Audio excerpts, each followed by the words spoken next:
बातमी जळगावची आहे। जळगावमध्ये वृद्ध महिलेची निर्घृणपणे हत्या करण्यात आलेली आहे। दागिने ओरबाडून लोखंडी रॉडनं या महिलेच्या डोक्यामध्ये जोरदार प्रहार करण्यात आलेला आहे। तसंच या हत्येमध्ये त्यांचा मृत्यू झालेला आहे। जनाबाई पाटील असं मृत वृद्ध महिलेचं नाव आहे। पिंपळगाव हरेश्वर पोलीस ठाण्यात या हत्येप्रकरणी गुन्हा नोंदवण्यात आला आहे।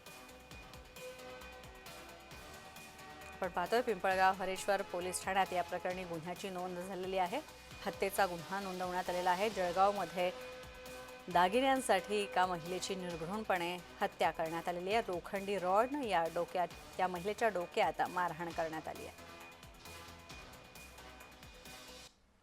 शारदा बागुल हत्या प्रकरणातला खटला आता फास्ट ट्रॅकवर चालवण्यात यावा आणि हत्या प्रकरणातील आरोपींना फाशीची शिक्षा द्यावी अशी मागणी करण्यात येतोय। आक्रोश मोर्चाच्या माध्यमातून भडगावकरांनी ही मागणी केली आहे।